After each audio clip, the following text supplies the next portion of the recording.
মিরপুরে বিপিএল এর টিকিট নিয়ে গেল কয়েকদিন ধরে বেশ একটা উত্তেজনাকর পরিস্থিতি তৈরি হয়। বৃহস্পতিবার এই উত্তেজনা পৌঁছায় আরো চরমে। বিপিএল এর টিকিট না পেয়ে উত্তেজিত টিকিট প্রত্যাশীরা মিরপুর স্টেডিয়ামের পাশে সুইমিং কমপ্লেক্সের ভেতরে স্থাপিত অস্থায়ী বুথে গ্রিল ভেঙে ফেলেন, আগুন ধরিয়ে দেয় বুথে।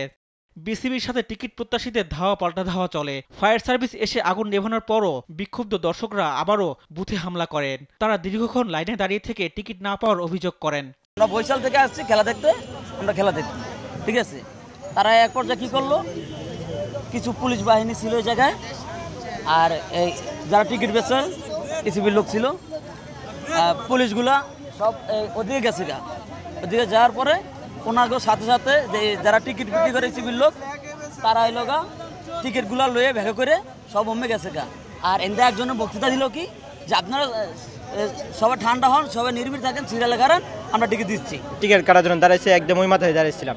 তো দাঁড়ার পর মাঝখান পর্যন্ত আসার পর ওরা বলতেছে যে টিকিট দিবে না, আর এই জায়গাতে চলে গেছে। তো চলে গেছে আমাদের এত 3-4 ঘন্টা ধরে আমরা একদম সকালে আসছি, যে এই জায়গার মধ্যে দাঁড়াই আছি। আমরা 3 দিন ধরে, আমি আজকে আপনার 3 দিন ধরে আসতেছি টিকিট কাটার জন্য, একদিনও টিকিট কাটতে পারি নাই। না ভাই, টিকিট পাই নাই। সকালে 5:30 থেকে লাইনে দাঁড়িয়েছি, টিকিট পাই নাই। অনলাইনে গেছি, অনলাইনে টিকিট বন্ধ করে দিছে। এখন আমরা কোথায় যাইমু? আমরা টিকিটের জন্য অপেক্ষা করতেছি, কিন্তু টিকিট পাইতেছি না। এ সময় তারা টিকিট কালোবাজারির অভিযোগ করেন এবং এর জন্য বিসিবিকে দায়ী করেন।